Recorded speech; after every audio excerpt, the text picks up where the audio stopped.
नमस्कार दोस्तों, क्या हाल चाल है। आप अपने मन से जो मन आ रहा है वो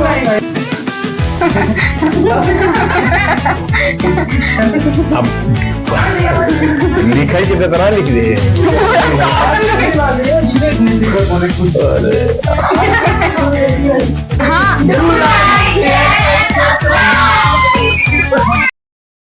नमस्कार दोस्तों, क्या हाल चाल है। मुझे नहीं पता मुझे कितने लोग जानते हैं या नहीं जानते हैं। ये मेरा दूसरा वीडियो है, इसलिए मेरी जिम्मेदारी बनती है खुद को इंट्रोड्यूस करना। अगर आपने पहला वीडियो नहीं देखा है तो नीचे डिस्क्रिप्शन में लिंक है।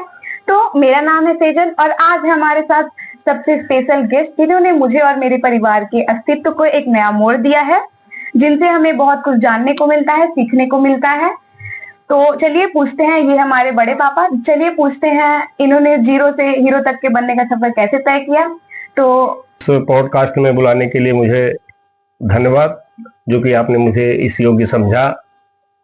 रही बात जीरो से हीरो बनने का, तो मैंने बचपन में ही बहुत सपने देखे और दूसरों को देख करके मुझे लगता था कि हमको भी कुछ करना है।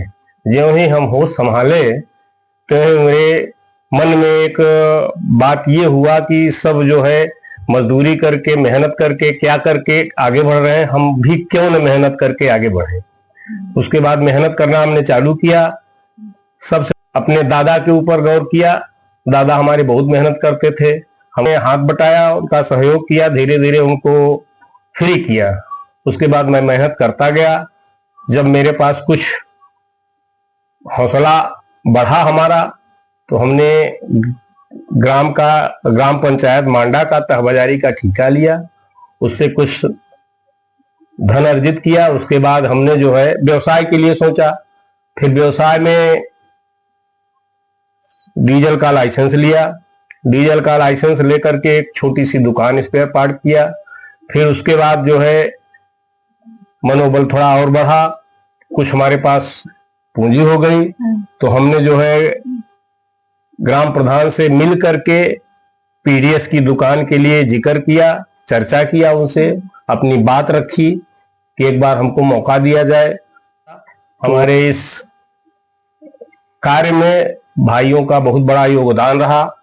रही बात जीरो से हीरो बनने की, तो इसमें पारिवारिक सहयोग भी मुझे काफी मिला है ना दोस्तों, कि जब तक बड़ों का साया आपके सर पर होता है तब तक आपको अंदाजा नहीं होता, और जब वो चला जाता है तब आपको पता चलता है कि कितनी हिम्मत थी वो आपकी, कितनी ताकत देता था आपको।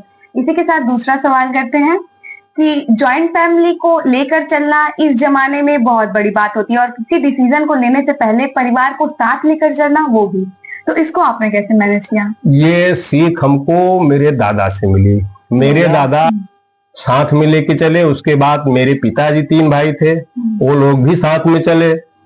अब जब वो लोग साथ में चले, किसी भी प्रकार का कोई विवाद कभी नहीं हुआ। एक दूसरे को तवज्जो देते थे, एक दूसरे के काम में सहयोग करते थे। वही सीख हमको मिली। हम उन्हीं के रास्ते पर चल करके आज तक ज्वाइंट फैमिली चला रहे हैं। हर सदस्य मुझे तवज्जो देता है, सम्मान देता है। उसी परिवार में सबसे बड़े आप हैं, जाहिर सी बात है भाइयों का होना एक बहुत अच्छी बात होती है। तो आप अपने भाइयों से क्या उम्मीदें रखते हैं, अपेक्षाएं रखते हैं? अभी तक तो सब अपना अपना कर्तव्य का निर्वहन कर रहे हैं और सब सेल्फ डिपेंड हो गए हैं। सब स्वयं के अपने अपने बिजनेस का दायित्व तो समझ रहे हैं। उम्मीद है कि आगे भी जो है इसी तरह से सामंजस्य और व्यवसाय चलता रहेगा। और बड़ा होने के नाते मेरा जो दायित्व है कि हम सबको सेल्फ डिपेंड कर दें, और कर दिए हैं। सर, आपके हिसाब से परिवार में क्या क्या बदलाव होना जरूरी है अभी? वर्तमान परिस्थिति और हालात को देखते हुए इस समय सब अपने अपने परिवार के साथ अपना अपना दायित्व, अपनी अपनी जिम्मेदारी ले करके चले और सामंजस्य बना रहे। हमारी यही अपेक्षा है। हम यही चाहते हैं कि सब ठीक ठाक चले। तो बड़ों से ही घर होता है। इसी के साथ सर, आपका कोई ऐसा पल जिसमें आपको सबसे ज्यादा खुशी हुई हो और ऐसा जिसमें आपको सबसे ज्यादा दुखी हुई हो? देखिए, परिवार में जब किसी भी प्रकार का कोई फंक्शन होता है, शादी विवाह या और खुशी का बर्थडे, जो कुछ भी फंक्शन होता है, जब हमारी पूरी फैमिली इकट्ठा होती है तो हमको बहुत खुशी होती है, अपार खुशी होती है। हाँ, और परिवार में दुख क्या बताएं, कब दुखी होते हैं। अब जब कुछ लोग रास्ते से भटक जाते हैं, बात नहीं मानते, बताए हुए रास्ते पर नहीं चलते, थोड़ा तो तकलीफ होती है। तो आपने कभी पॉलिटिक्स में जाने की नहीं सोची? तो गाइस आपको बता दूं, हमारा घर का बैकग्राउंड राजनीतिक रह चुका है। हमारे दादाजी जिला के उपाध्यक्ष रह चुके हैं, कई बार जिला सदस्य भी रह चुके हैं, जिला पंचायत सदस्य। और ये सिर्फ नाम मात्र का पद है, लेकिन उनका ओहदा इससे भी कई गुना बड़ा था। तो आपने पॉलिटिक्स में आने की नहीं सोची कभी? दरअसल बात ऐसी है कि बड़ा होने के नाते मेरे ऊपर बहुत ज्यादा जिम्मेदारी, परिवार चलाने की, व्यवसाय चलाने की, समयाभाव के कारण दादा के साथ कहीं कभी कभार उनके कार्य में सहयोग करते थे, और जहां कहीं भी कहते थे जाते थे। गांव देश क्षेत्र में जहां भी जैसी आवश्यकता पड़ती थी भेजते थे, जाते थे, लेकिन पूरा समय नहीं दे पाते थे। एक व्यवसायी होने के नाते घर की जिम्मेवारी, साथ साथ खेती किसानी और भी जिम्मेवारी होने के नाते राजनीति में बहुत कम समय दे पाए। आजकल के जेनजी बच्चे डिप्रेशन से बहुत ज्यादा जूझ रहे हैं, और क्या आपके साथ कभी ऐसा हुआ है? तो आप इस मानसिक तनाव से कैसे बाहर निकले हैं? दरअसल इतना बड़ा परिवार होने के नाते कहीं किसी से गलती, कहीं किसी से कुछ गलतियां हो ही जाती हैं। तो अब डिप्रेशन में, तनाव में तो चले ही जाते थे, लेकिन साथ साथ भाई अपने आप को कंट्रोल करके, छोटों से बड़ों से गलतियां हो ही जाती थी, तो भाई अब अवॉइड करना पड़ता था। तो आजकल के बच्चों को आप इस पे क्या सुझाव देना चाहेंगे? हम आजकल के बच्चों को ये सुझाव देना चाहते हैं कि वो पढ़ाई करें। अगर उन्हें कामयाबी नहीं मिलती है, उनका दिमाग संतुलित नहीं है, वो तनाव में है, तो माँ बाप से अपनी बात शेयर करें। अगर माँ बाप समझदार नहीं है तो यार दोस्त में करें, पढ़ाई करें, अगर ये मेहनत करें, एक दिन कामयाबी उनको जरूर मिलेगी। हम तो यही कहेंगे कि उन्हें तनाव मुक्त रखने के लिए उनकी बात सुने, उनका सहयोग करें। तो 90% लोगों के पास ये है ही नहीं कोई बोलने वाला कि तू कर, मैं हूं। तो जिनके पास ऐसे लोग हैं वो बहुत शुक्रगुजार हैं। इसी के साथ तो आप पीडीएस डीलर, मतलब जिसको हम आमतौर पर कोटा कहते हैं, वो कितने सालों से संभाल रहे हैं, और अगर आपको 10 अच्छे मिले तो 90 बुरे भी मिले वहां पे, तो आपको गुस्सा नहीं आता? इसके साथ आपने कैसे संभाला? दरअसल के बीच में रह करके अच्छी और बुरी बात दोनों सुनना पड़ता है। कोई अच्छी बात कहता है तो कोई बुरी बात अगर कह देता है तो थोड़ा क्रोध आ ही जाता है। तो पब्लिक को भी थोड़ा समझना चाहिए कि मेरे भी पास परिवार है, बच्चे हैं, हमको भी परिवार चलाना है। टर्न लेते हैं। तो आपकी वाइफ, मतलब मेरी बड़ी मम्मी का आपके जीवन में क्या योगदान रहा है? रही बात मेरी पत्नी की, तो मेरे लाइफ में मेरी पत्नी ने मेरा बहुत बड़ा सहयोग किया और करती ही चली जा रही हैं। कहीं मैं अगर निराशा हमें महसूस होती तो मुझे बल देती थी, और परिवार चलाने में भी उनका और मुझे चलाने में भी उनका बहुत बड़ा योगदान रहा है। कभी अलगाव और बिखराव की बात उन्होंने सोचा ही नहीं। कभी कभार मैं अगर डिप्रेशन में जाता था, तनाव में जाता था, तो परिवार साथ लेके चलने की बात हमेशा कहती थी और लेके चली।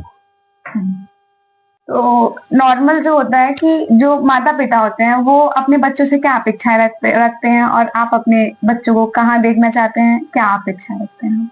दरअसल हर माता पिता यही चाहता है मेरे बच्चे पढ़े लिखें, अच्छी सर्विस करें, या अच्छा व्यवसाय करें, या अच्छी शोहरत पैदा करें। अगर पढ़ेंगे लिखेंगे तभी समाज में उनका नाम होगा और अच्छी से अच्छी कामयाबी मिले, यही चाहते हैं हर माता पिता। यही मैं भी चाहता हूँ कि हमारे बच्चे पढ़े लिखें आगे बढ़े, मेरा भी अपना भी नाम रोशन करें। तो कुछ आप अपने परिवार बहनों, स्पेसिफिकली बहनों के बारे में बताइए। असल बात, जब मेरी बहन बेटियां मेरे घर में आती हैं तो मुझे उसी प्रकार की खुशी मिलती है जैसे एक माली अपने बगीचे में जाता है और बगीचे में खिले फूलों की खुशबू पाकर खुशी होता है। ठीक उसी प्रकार हमारे घर में मेरी बहनें आती हैं, बेटियां आती हैं, तो उसी प्रकार खुशी मिलती है। समाज में इतने दंगे फसाद मारपीट हो रहा है, तो उन पे आपका क्या विचार है? असल बात, समाज में शिक्षा और संस्कार दोनों विलुप्त हो रहा है। बच्चों को ये नहीं बताया जा रहा है कि अपने से बड़े लोगों का सम्मान करें, उनकी बात माने और भाईचारा कायम रखें। एक दूसरे के धर्म के प्रति या जात के प्रति या बिरादरी के प्रति ईर्ष्या भाव न रखें, मानवता का परिचय दें। यही मेरी सोच है, यही मेरी अपील है। तो गाइज, समय हो चुका है, इसको खत्म करते हैं, लेकिन एक क्विक रैपिड फायर खेलते हैं हम लोग बड़े पापा के साथ। तो आपका फेवरेट फूड? हमको तो बाटी चोखा ज्यादा पसंद आती है, क्योंकि उसमें तेल मसाला की मात्रा कम होती है और टेस्ट भी बढ़िया रहता है और हाँ, पाचन भी बढ़िया होता है उससे। कोई ग्रेट पर्सनालिटी, कोई महान व्यक्ति जिनसे आप मिलना चाहते हैं? अरे, एक बार तो हम चाहते हैं कि तीर्थ स्थान मथुरा वृंदावन जाएं और वहाँ प्रेमानंद महाराज जी से मिले, उनका दर्शन करें। और कोई ऐसी जगह जहाँ पे आप घूमना चाहते हो अभी? एक बार सोच रहे हैं कि अयोध्या जी जाएं। हाँ। और आपके कुछ फेवरेट लोग? फेवरेट लोग एक हमारे मित्र हैं। और आपके फेवरेट काम क्या है? काम ये है, दिन भर काम धंधा के बाद शाम को जब सब खाली हो जाए, फुर्सत हो जाए व्यवसाय अपने अपने कार्य से, तो भाइयों के साथ बैठ करके कुछ अपने बात विचार शेयर करें। और तो इसी के साथ वीडियो खत्म करते हैं, लेकिन इससे पहले हमारे ऑडियंस को कुछ आप एडवाइस देना चाहेंगे? जीवन संघर्षों से पड़ा है, इसके लिए मेहनत करते रहिए, आगे बढ़िए। राधे राधे, नमस्कार। कैसी लगी हमारी वीडियो? लाइक शेयर करना ना भूले, कमेंट उसके साथ